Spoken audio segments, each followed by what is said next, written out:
Alright, so this is pretty cool because, yeah, I found that beer and, I mean, it's only down to here. I opened this up. It's been over 2 weeks for sure. Cap off. It smells like apple cider actually.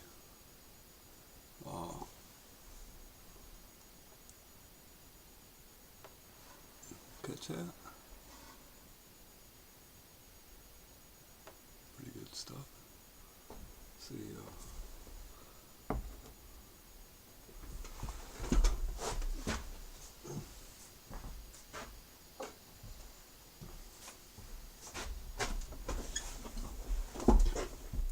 so I got a glass right here, and here's beer, and I'll just, pour some in here. See it? There it is. Okay. I know that beer's been sitting on the counter open. The last time I drank before I opened that one up was before my birthday, September 15th. And then I hadn't drank all summer long. I didn't drink all summer long. I'm going through some stuff. I had to make sure I wasn't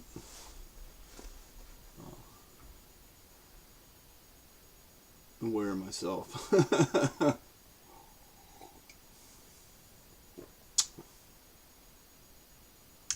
It's totally drinkable. That's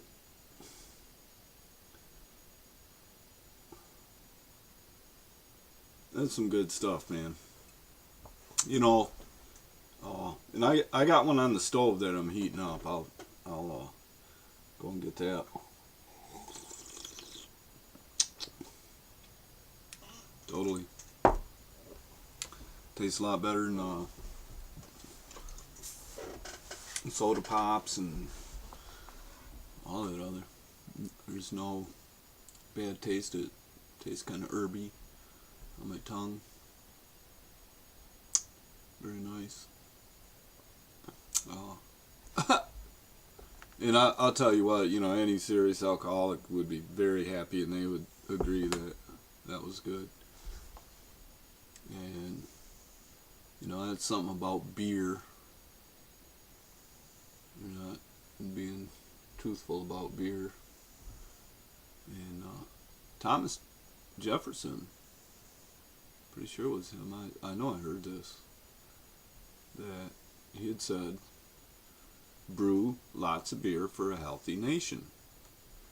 And an idea was to brew good healthy beer, and people did. It wasn't like, oh, who had the best beer that make you the drunkest and stupidest and sickest. That ain't the way America began and stuff. Fucking fucks got in there, and I was going to talk about Detroit, let's talk about Henry Ford. I swear they did prohibition because of Henry Ford, to stop him from making alcohol-driven vehicles, but it was also to cage the market on the alcohol and start producing that refrigerated goddamn swell bullshit. God bless people it works for, but I'll tell you what, it injures more than it benefits, and it shouldn't be that way. And Henry Ford had 20,000 farm vehicles, I believe, tractors, and farmers set up to make their own fuel for their tractors. And yeah, Henry Ford had to do what the Illuminati made him do, but that don't mean he liked it. I don't think he did like it. I think that's why he was a grouchy guy at the whatever he said. I understand Thomas Edison made him some tires out of goldenrod. I got lots of goldenrod growing right here, and I've opened it up, and sure enough, man, there's this white latex rubber in there, and it's as spongy as can be, and it's like, wow, you can tell it's high quality stuff. I'm like, yeah, but they could make good tires out of that. Too bad we're not. I've seen whole fields of goldenrod out here. God giving it to us, and we don't know what to do with it.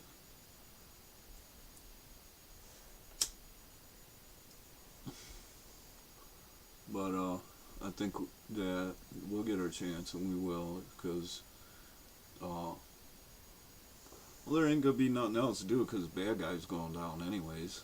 You know, that's how the story goes. They win it all and get to keep it, or something.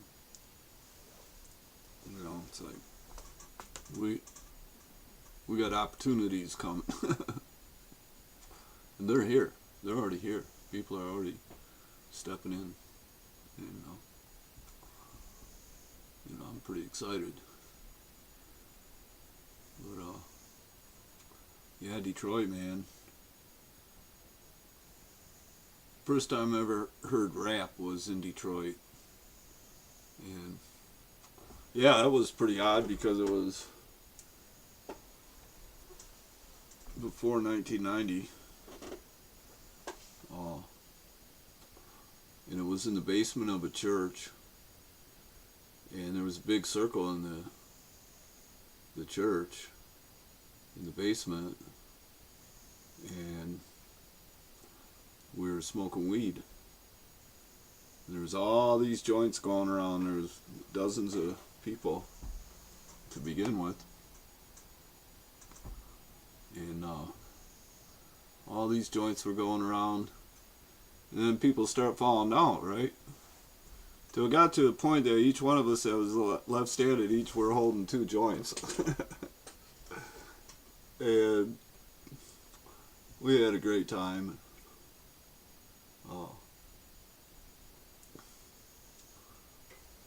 I never lived in Detroit. I was fortunate to be able to spend a little bit of time now and then. And but mostly it was the nightlife. And when I was there, even during daytimes, it was like we stayed inside all day, you know. I mean, Detroit was like after hours. And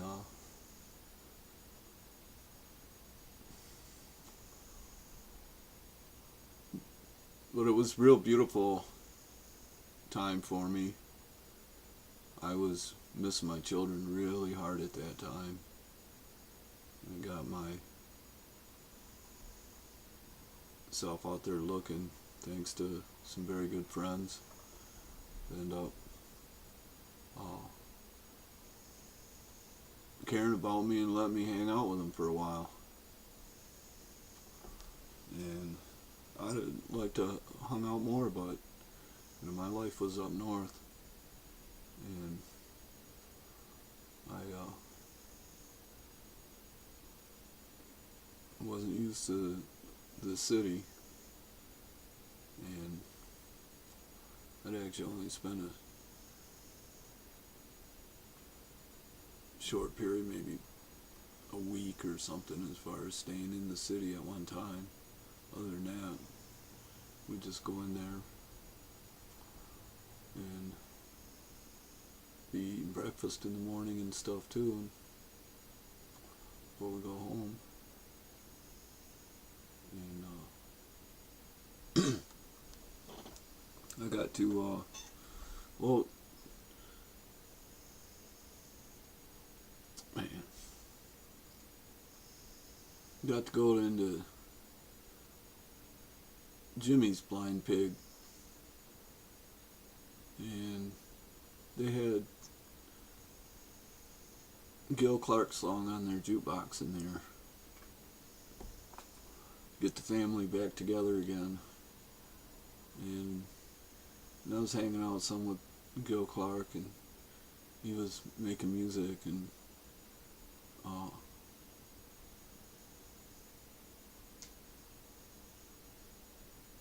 I was playing some music, but I wasn't thinking about making music. I didn't know what I wanted to say. I didn't even know what the hell had happened to me. At that time, I didn't even know who the fuck I was. Just fucked. Couldn't go pretending on like I had my life together and get involved in something with people I didn't know.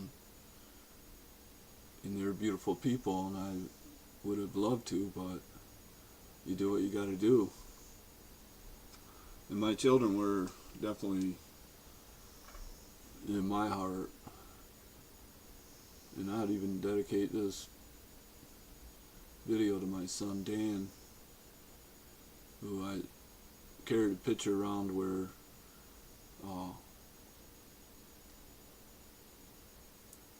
before we was finally separated, we went to this Harrisville on Lake Huron, and there's a little harbor there. And I had a camera and I took some pictures, you know, and I had my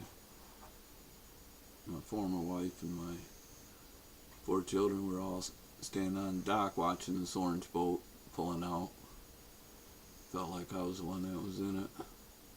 They were watching me leave. And then my son Dan, he was the first one to turn around. He comes running back at me and I snapped the shot. And I kid you not, he was in the air and his arms were flailing so fast they just looked like blurs. And he was running at me, running at his dad.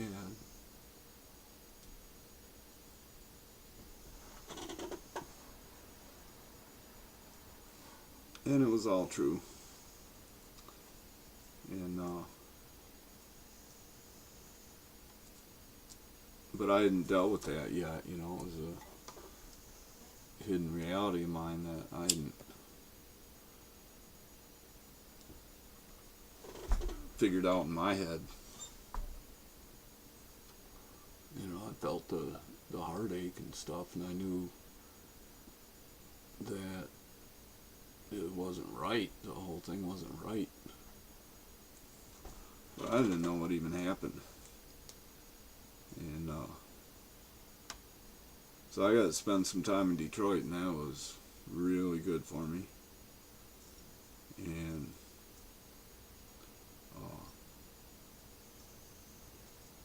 kind of met up with the artist community. People are doing things. They're trying, man. There's always something going on, and new ideas. And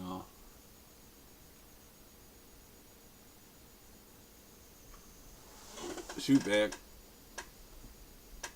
in the 60s, man,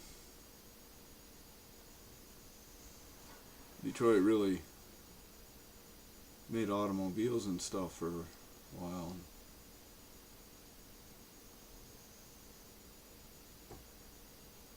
Man, people had they had gas. We had gas for our vehicles. We didn't care what the mileage was.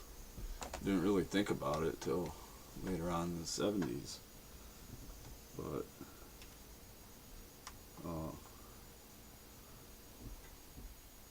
you know, Bob Seger writes, "Nutbush city limit." You know, it's like, yeah, the city limits as far as you gotta go. Watch out for the police. You know, so you end up. I could see him going north for an hour on M53 or something. Let's get out of here. Just keep going until you don't know where you're at. But you know, a lot of people just stay in the city all the time, and that something I've never thought was necessary. And man, I'm gonna go and get that warm beer.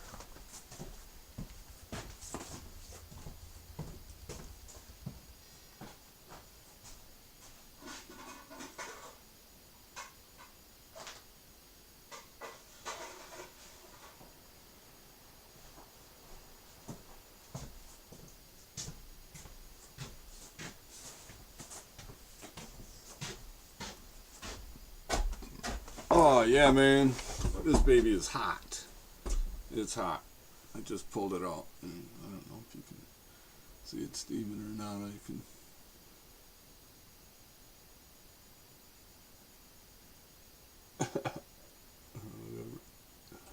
Anyway, yeah, I probably burned my tongue on my beer.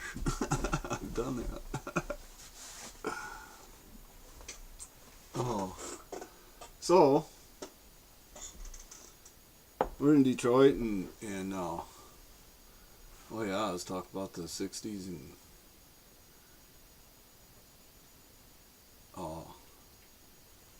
the music. There's a band, MC5, Motor City 5, and they pretty much got censored off of, everything, because they had an open concert or something and said, kick out the jams, motherfuckers.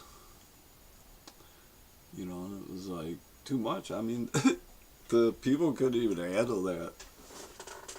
Oh, and John Sinclair gets set up and arrested for weed, and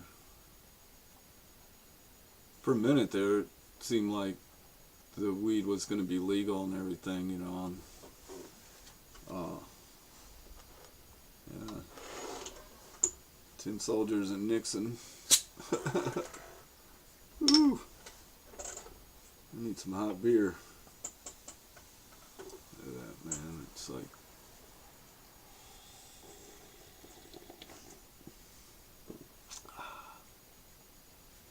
that's a real treat. You don't know what you're missing.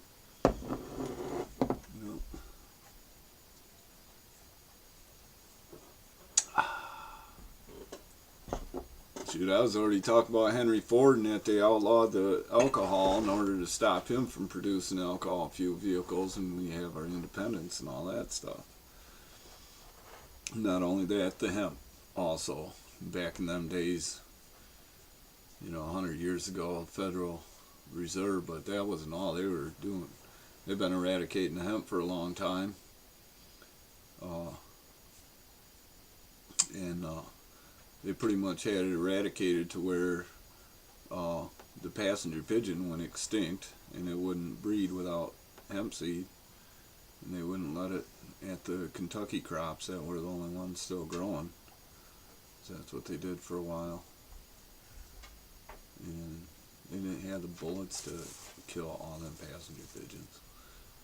They eradicated the hemp, and this country was growing wild with it. And,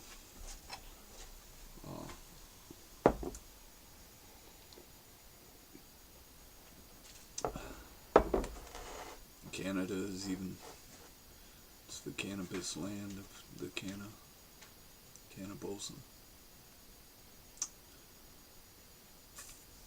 And it's one of the things that, we're able to build ships and everything too over here, actually. Probably that's where Great Britain probably got a lot of power, because they probably got a lot of those resources and timber and everything. But yeah, they eradicated the hemp enough to the passenger pigeon went extinct, and then we get a bird flu, the influenza. And we opened up the window and influenza. And shoot, that was biological warfare. It was on. It was on. It was on us. We couldn't believe it. We don't believe it today that the medical system was set up from everything that was going on with the Holocaust in Europe, with the concentration camps that were doing all the experiments on the human guinea pigs. They were all disposable. And they figured out all the toxic levels for everything. I mean, you know, but Detroit was building automobiles and uh, didn't get to do everything the way they wanted. If we'd have done it the way we wanted, the people would still have it going on better than ever right now. And you know, when you see people on YouTube, whoever they are, they're not the fucking fucks that did all this. But we all got to wake up, and not to what's going to happen. We don't know what's going to happen because it's so wonderful that we can't even comprehend it or have an imagination of it. Because if we don't, we can't believe that good yet. And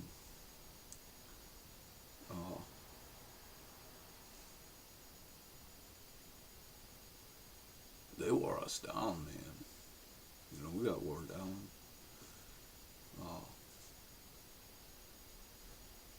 I met Rob Tyner. Oh, my amp is still on. Let's see if I can do this. Because I got to spend a little bit of time with him. He lived on right there by Telegraph and 12. And got to go to his home for a little while. He was playing a auto harp. It's got a lot of strings on it and buttons like chord things. But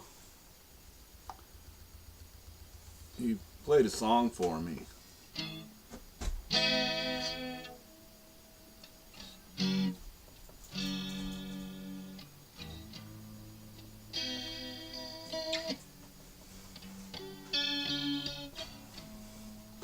The reason we're put here in this world is to see if we can fly. No, we're put here without any wings, therefore denied our flight.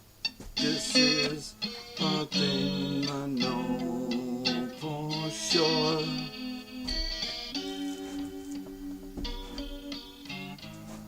We're put here in this world of night, penetrate the mist, born to bring a light where darkness does exist, to bring a light so bright and pure.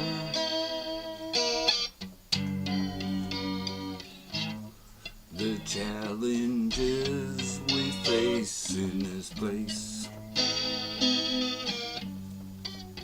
puts the challenges we face in this place puts our spirits to the test, and all of the things we got to endure force us to give our best, though we hunger to be released.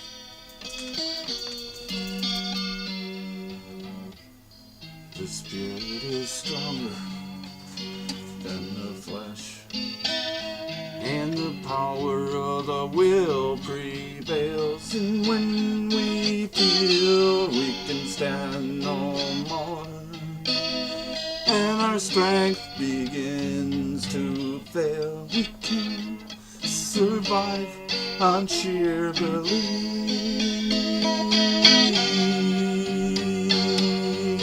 Reaching for higher things in our lives. Reaching for higher things in our lives.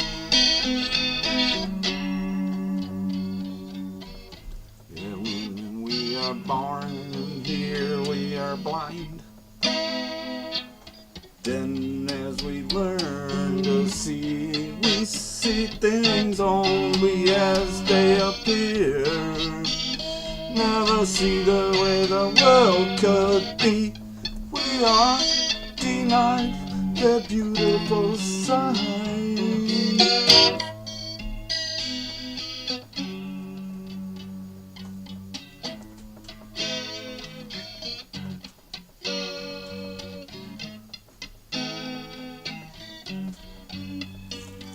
The real reason we're put here in this world is to give love and receive. No, we got broken wings. We must firmly believe we can regain our rightful flight.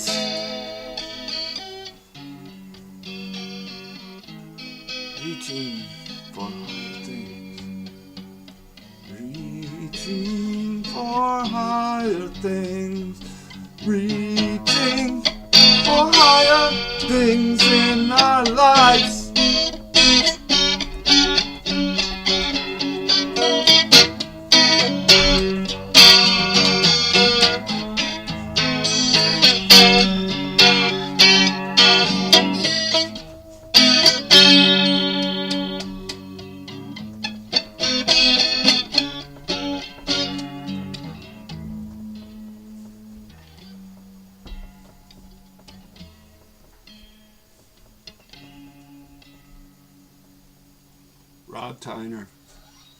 Rob Tyner, MC5, Detroit, Michigan.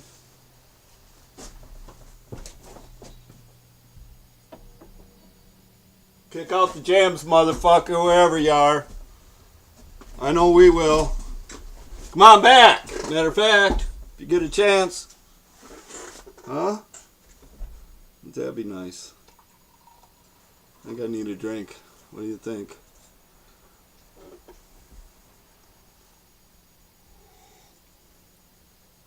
As long as it's a good one.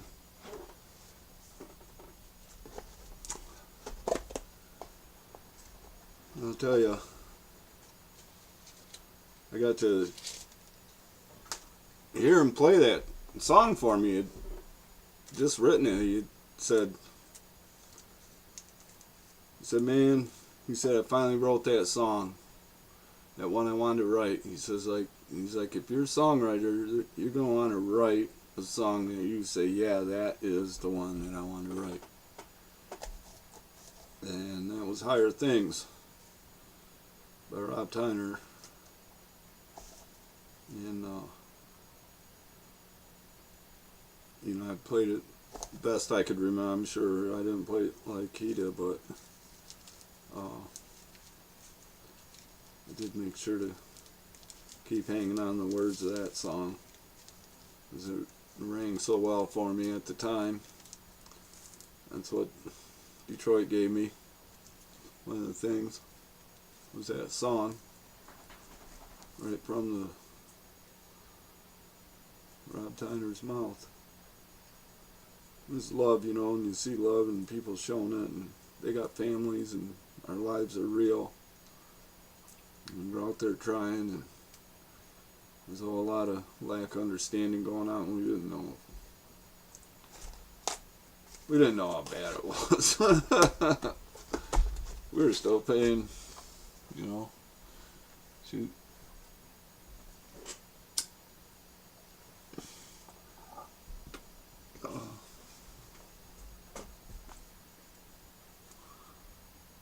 $0.30 a gallon for gasoline.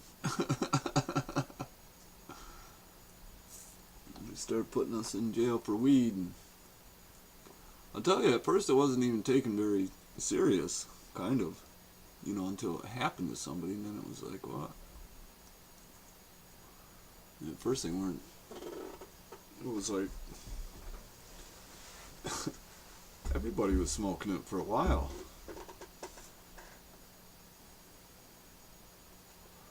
And, but anyway, Detroit, man. You know, Detroit is Michigan.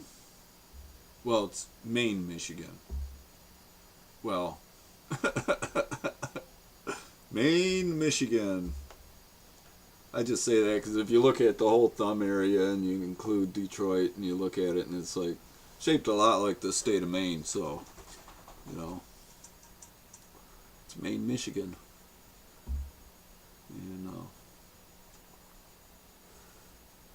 I haven't got to explore that part of the state enough. I've been mostly on the west, north, and central,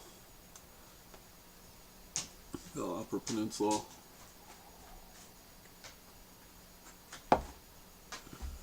But I'd like to see Detroit have some good opportunities, kick ass and everything, and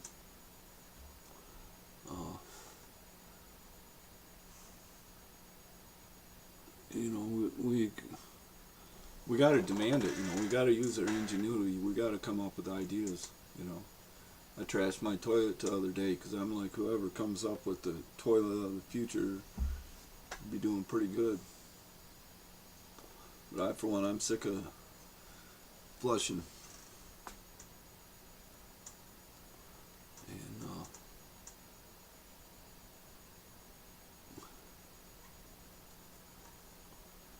it's like, I'm not saying incinerate the shit. I'm saying digest it, make fuel out of it, and burn it that way.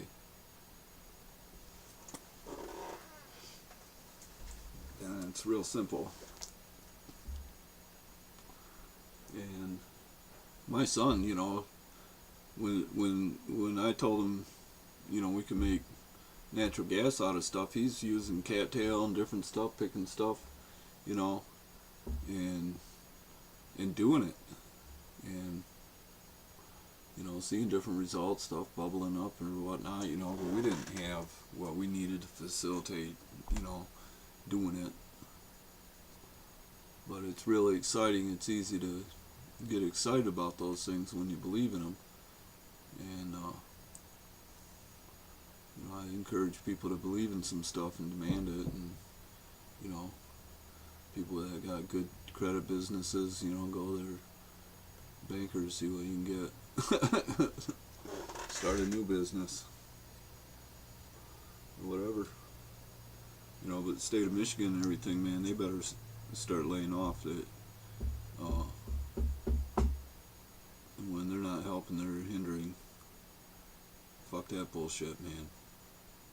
It's so sickening how many lives the state police have wrecked. They are life wreckers. And they literally wreck people's lives. Especially the helpless. Especially the helpless. Every time I went to jail, that's what I seen in there. Fatherless.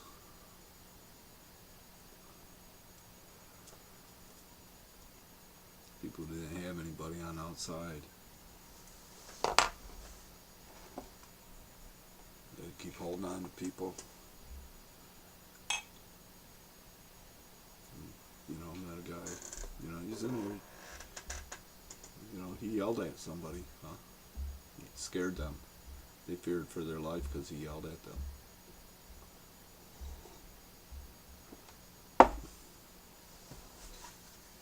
Better go through every single one of the cases of everybody that's in jail and everybody that's in prison, everybody that's been through that system.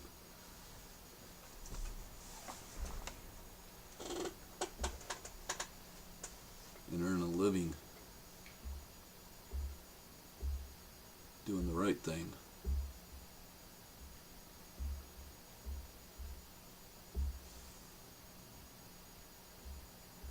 We got a good opportunity. Everybody, it's like all they see is, wreckage coming. The wreckage is behind us. We kept getting wrecked all the way. And just because, American people and so many people, really did their best and made it or made the best of it, Doesn't mean that things were fair and righteous in the way they should be, because they weren't. Yeah, I think people did pretty good.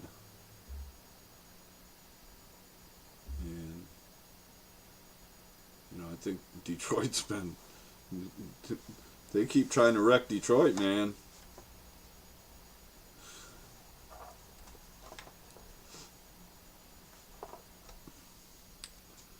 And,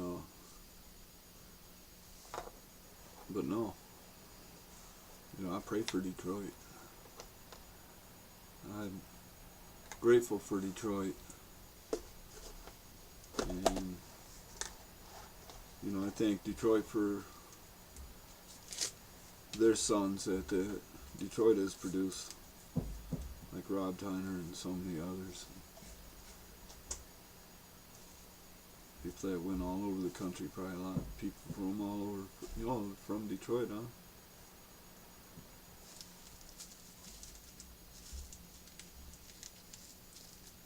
And, yeah, I love Detroit. I'm north of Detroit anyways. You know, I like to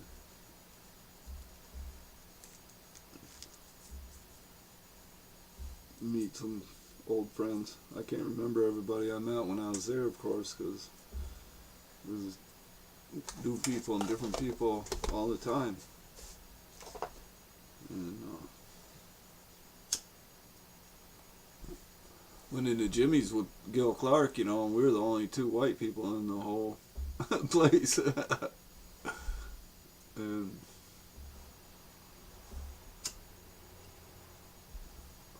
that was cool.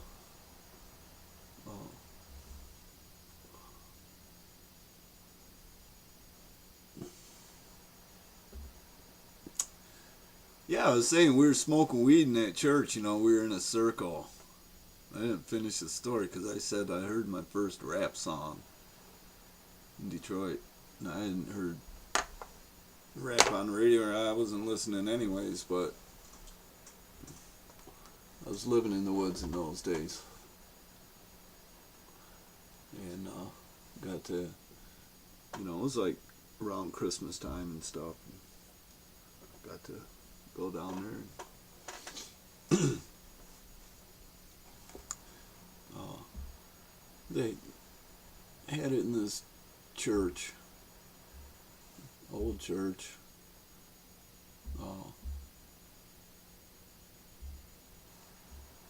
I think they called it Saturday Night Concert Series. They were doing one a month or something like that. And I was able to go to a few of them. And, for me it was, real nice to see the life going on and seeing people doing things. It was very encouraging, and it wasn't the conformist stuff. It was, exactly not the conformist stuff. They're all outside the box. And,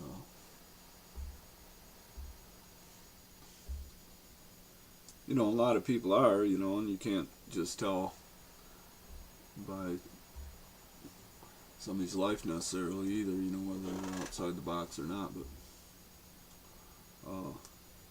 there was a lot of artist types in that, and so I really enjoyed the time.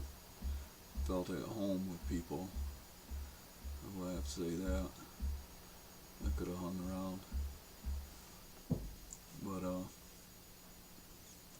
and I hung around long enough to get that song from Rob Tyner, and I give it back. I'm sure MC5 has played it and stuff, and I have no idea what they're doing these days. I actually saw John Sinclair on a video. It was good to see him. I met his wife and daughter, and, with a friend of mine. That was probably less than 10 years ago. Maybe 10 years ago. I don't know. Sonny. And she had a child. But yeah, man, what are we gonna do about it? What are we gonna do about it? You know, I take Rob Tyner's advice and reach for higher things. You know, and it's like when you feel you can take no more. You know, it's like sheer belief. Sheer belief will get you through. Believe in something. And, you know, I sure saw they were believing a lot. You know,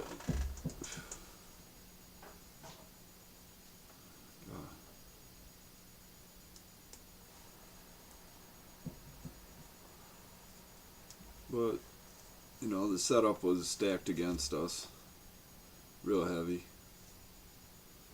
and you know, we couldn't believe it was happening to us while it was happening. So, you know, we'd have believed it more, maybe would have been a step ahead. But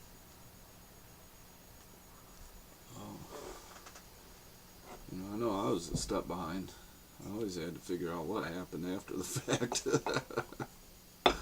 Oh, and I'm glad I had the opportunity, you know, and that's what this country gave me in this beautiful state of Michigan.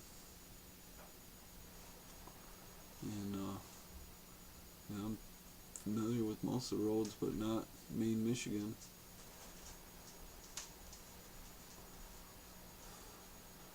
So I'll be heading for that Bush City limit.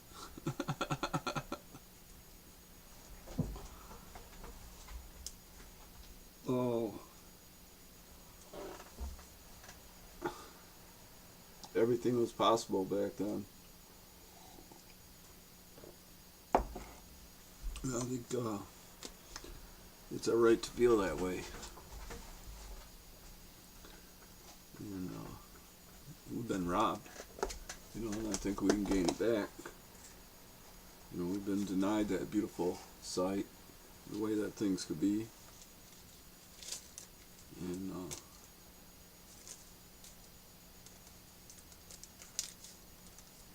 you know, I've been reaching for higher things for a long time, always something more.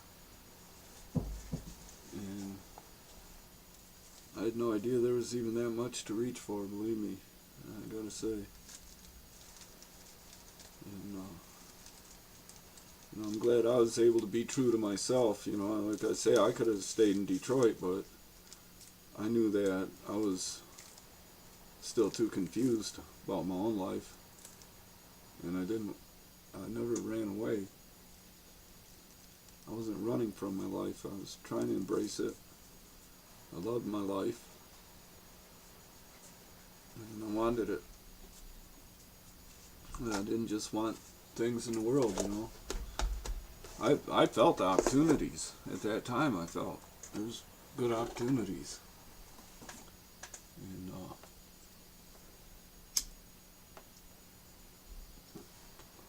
I could easily talk my way into it, but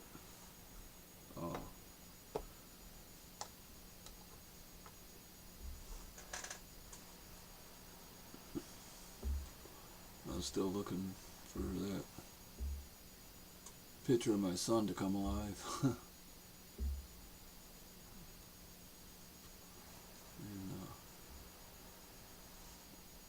And it has. He's got balls, man. He came out here and stayed with me, and was he had balls.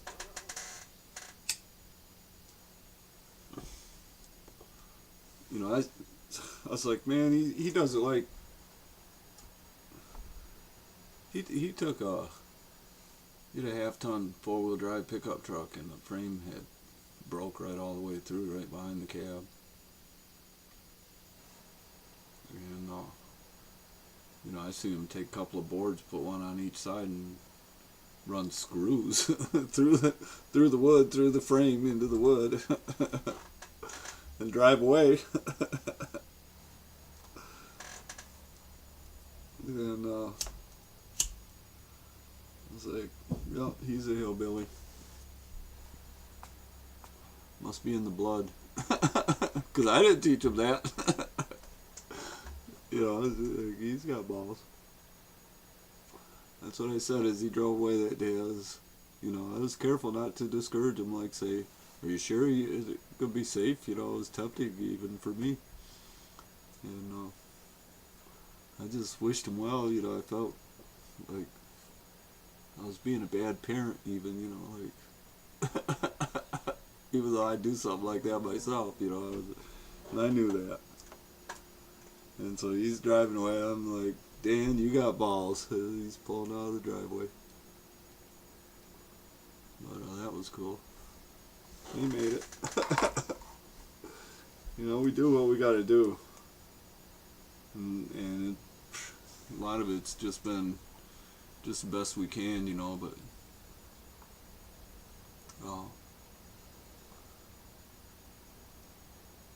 I think that using the innovation and desire, nothing wrong with desire, and what you're desiring. And we're talking like stuff's bad. We've been depassioned and stuff, you know, and it's like I think we've been through enough that we start to think about we can gain a lot of passion.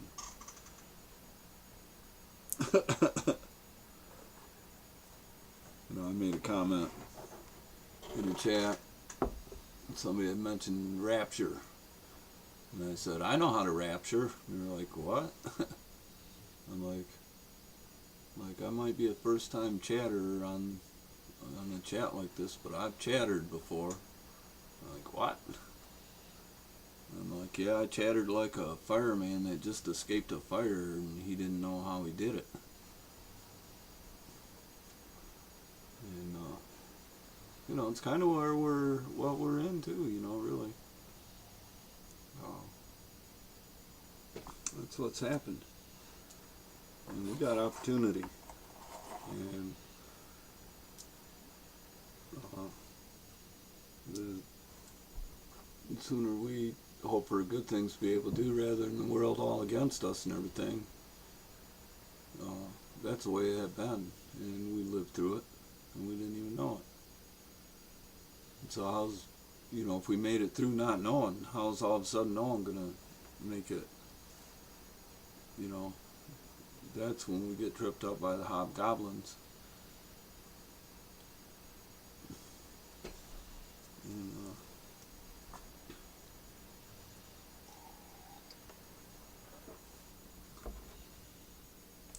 but yeah, you know, pray for our country, you know. I'm not letting our president be assassinated or removed or the country torn apart or the economy collapse. Doesn't matter how much you like a man or not, you gotta respect the office and the country, you know, and what we need. And, you know, if you feel a certain way, hold his feet to the fire or something, you know, but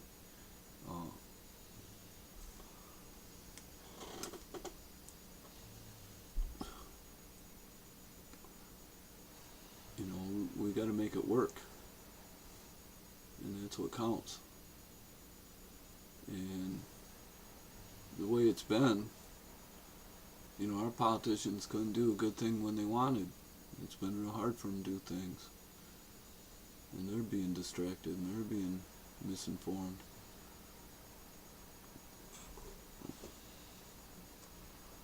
But, you know, this is a day of revelation, man. Everything is becoming better understood. That's why all the excitement about truthers and waking up. And,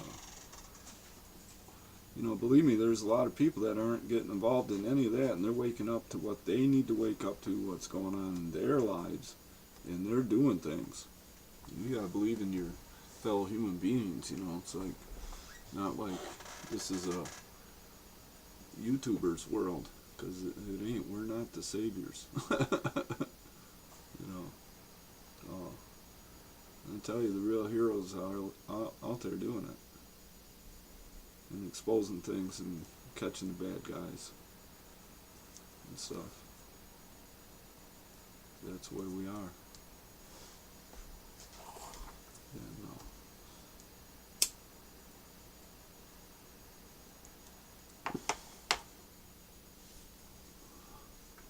so we gotta grow with it.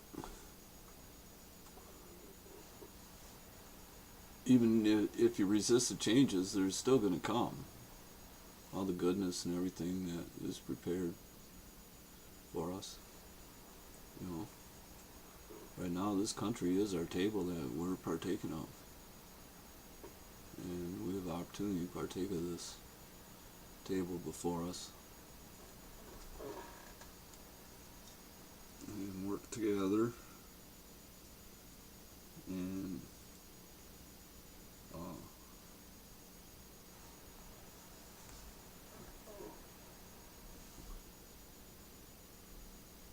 I think we're all tired of being accused and accusing others anyways. And this whole adversarial approach to stuff, challenge, the competition, you know, it has its merit. But I think we can do better. And it isn't a plot. You know, when we're doing the right thing, the Spirit takes over and the pieces fall together in ways that we can't make happen. What's gone on is that they've tried to make order out of chaos. And it's like chaos is the way of life. It is the way it's set up. We can't figure it all out. We can't see God. Simple as that. Not the whole thing, not like God sees it. And that's what they're trying to do. Just trying to be able to see the whole thing, and it's over. All that's over. It's been a good run.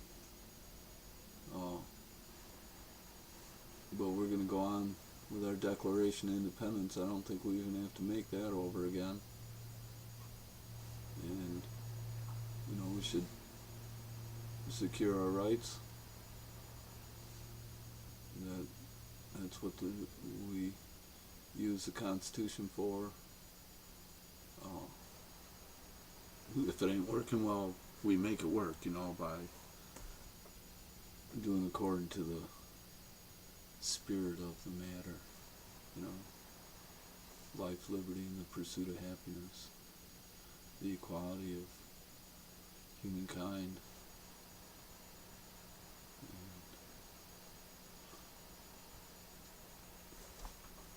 I guess that's what I want to share, you know. Detroit's been a great inspiration to me, man. God bless Detroit, and I hope they get to